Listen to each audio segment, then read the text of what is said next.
So I'll just give it a few minutes for anybody else to want to join, and also to let the broadband kind of catch up. Today I'm going to talk about market analysis trends, market research trends, and also political trends that correspond to that. And something that I've done for about 5 years is followed all the industrial companies, all the industries through their markets, through their stock markets, in order to predict trends. And so if you're not following all the industries, you may not realize the patterns that are happening, and also seeing how a correlation of what's been going on in the political climate here in the USA corresponds with it. So first, we need to talk about what SOEs are. SOEs are state-owned enterprises, which basically means the government of that foreign country controls that corporation. It's not just a corporation, it's a corporation controlled by the government. And today I'm going to focus specifically on China. So the big ones of their Chairman Tsai's SOEs, the real big ones are Alibaba, which is actually located in Silicon Valley, and it is the direct competitor of Amazon. Alibaba started out in 2014, and before that, but in 2014, it was nothing more than a manufacturing hub, which means that you would go on as a manufacturer and you would put in your need for whatever product it was you needed to be produced that you couldn't do yourself as your factory, and it would connect you to all the different factories in China that could do that for you. It's something that I'm well aware of, having used that in order to find a tuxedo manufacturer for the factory I was working for at that time. In 2015 and beyond, it started to change, not just from a manufacturing hub, but it started going into e-commerce, and then from there, it started to become the fifth economic powerhouse of the world. So it's becoming its own economic industry, where I think it was last year during the government shutdown, it had a partnership with Cabbage for business loans. At the same time, the Secretary of, what's his name? I can't remember his title, but Wilbur Ross, was telling for our government leaders, or our foreign employees, to get a business loan. You know, you can just get a business loan in order to make up the money that you lost during the government shutdown. At that time, Alibaba had formed a partnership with Cabbage for small business loans. So it's starting to get into other industries besides being just a manufacturing hub. It's now in finance industries, mobile finance. It's in cloud-based, and that's why it's also a direct competitor of Amazon. And it's starting to branch out more and more and more. The next one is Tencent. Tencent is Facebook's direct competitor. And so the more we attack Facebook, the greater opportunity we get to Tencent in order to gain monopolization of that social media climate. Weibo is Twitter's direct competitor. Baidu is Google's direct competitor. Google last year created a partnership with JD, which JD.com is also China's, I believe it's also a state-owned enterprise of Chairman Tsai. And because of that partnership, we've been able to have more access to the information in China. But at the same time, we're also seeing a little bit more coordination between the two. And then Baidu also had a partnership with Ford, the Ford trucks, to become the electronic portion of those vehicles, which brings me to BYD, which I don't think many people are aware of, which is now started out being cell phones. The battery for cell phones have now expanded into EV, or electric vehicles. It is a world leader in electric vehicles. So when politicians are pushing for more electric cars, we have to keep in mind that Chairman Tsai has a state-owned enterprise that has a world leader in electric cars.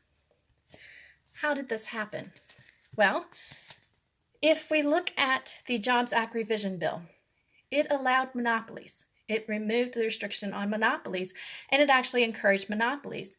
If we look at what Chairman Tsai is doing right now with his SOEs, he's trying to monopolize all the industries. So for US to open up a monopolization while pushing corporate control is a very serious thing, which means we're taking our power as Americans and giving it to corporations through Citizens United, and then allowing those corporations to be usurped by a foreign government corporation, and therefore gaining that power of America that is supposed to be to the people. This is a very serious thing.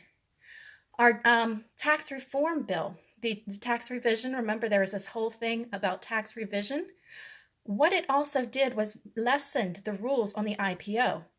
And as a result, for the initial public offering, which is what companies offer for stocks, it loosened those rules. And we had many what we call unicorn companies from China that jumped onto our NYSE, our New York Stock Exchange, offering multi-billion-dollar valuations, which of course is going to be very attractive to investors, and they're going to jump on at a very low price.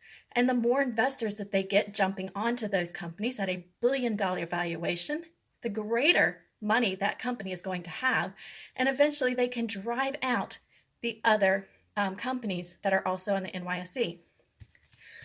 There was in 2017, now this isn't China, but it's going to Saudi Arabia. Saudi Aramco is a state-owned enterprise oil company of Saudi Arabia, and Trump had pushed for its world's biggest IPO. So we're not talking just multi-billion dollars, we're talking world's biggest valuation IPO to be on the New York Stock Exchange. We do not realize the power of those stocks. It is the corporate shareholders that are determining the fate of manufacturing companies. Things no longer is about the real engineers, like it should be, or the workers, the people that actually create the product. With factories, it's no longer decisions being based on that. It's all being based on shareholder value. Now, if you look at what can happen, you can take 10% capital, invest into a company, borrow 90% debt, and then sell that company and gain a lot of money with very little upfront cost. That ends up being what's called a vulture capitalism situation, where an investor can come in, they can gain controlling interest with a false promise of salvation, they can say they're going to invest this capital, they end up bankrupting the company or just allowing it to bankrupt, because usually these are struggling companies. They will bankrupt them, they will liquidate the assets at the same time, so they will sell them off and gain all the profit for themselves. And then they will sell off the entire company to suck out the rest of the equity. If we look at what Jared Kushner is doing right now with his companies, in 2017, right before the inauguration, he got bailed out from his real estate company by Blackstone. He was in financial jeopardy. Then he had Cadre. Now he's selling Cadre. He also has an insurance company. He engages in this vulture capitalism where he does not really have to put up a lot of capital, but he can steal a whole lot of money. And this is the trend that we are seeing, because our security fraud laws that are supposed to protect against this in the United States are being ignored. The courts are taking the side of investors. The Ponzi scam lawyers are taking the side, are putting projection. They're attacking the people, the witnesses. They're doing all kinds of things that makes those investors look innocent as can be, and they're cheating the system. This is a trend that has been happening in the United States of America, and if we are not careful, a foreign government-controlled corporation is going to gain control of all of our industries, and we will find ourselves no longer being the United States of America, the nation of, for, and by the people. We will be the United States of America, the nation belonging completely to China. And it's not just us. This is happening all over the world. If you follow the Belt Road Initiative, the investment scam of China, where they're going to the different global leaders and they're promising political promises of glory in exchange for jumping on to this investment scheme, we're seeing the same trend.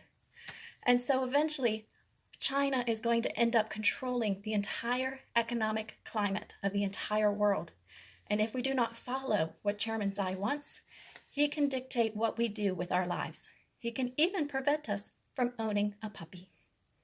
This is very serious. Follow the trends. Look up the SOEs of the foreign government corporations that are controlled by the foreign governments, and see how many are on that stock exchange.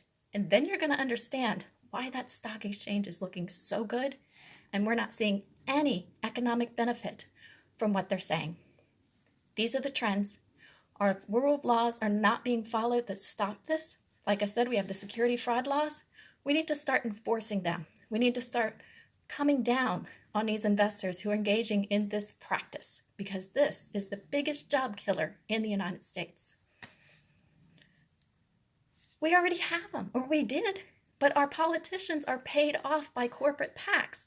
So a corporation could come in and be a pro bono lobbyist with the politician. You don't have to declare yourself a lobbyist until you make $500. So if you do it as pro bono, you get that loophole. Then their corporate PAC can come in and bribe the politician with election campaign promises of money, real money. So you end up having the two systems, the FEC and the lobbying system, not being under the same jurisdictional branch, neither one communicating with each other. And so you have this loophole that allows bribery of Congress, of the state governments, of every single politician in the United States government system. This is how it works. So what I've done as a startup corporation is turn myself into a corporate lobbyist, and I work pro bono for the people, and the people then pay me through my company. I'm also the CEO and owner. So when you buy my products, when you buy my services, you are feeding my company, which then pays me. And so I'm giving the people, the exploited people, the living kids all over the world, the exploited people all over the world, a loophole that does the exact same thing that the scummy corporations are doing for the good of the entire world. I create loopholes. It's what I do. But when we are not aware of all these things that are going on in our market systems, and we're so distracted by all this emotional gameplay of the politicians who are just playing party games and putting one person against the other, and when you look at it, they're not doing anything. All they're doing is pushing blame and not solving any problems. They're making our situation worse. That's what happens. When we are so emotionally distracted, we're not able to see the money trails. So I'm asking you, start looking at the market research, start looking at the trends, and start following the SOEs that are right now on our stock exchange. Have a good day.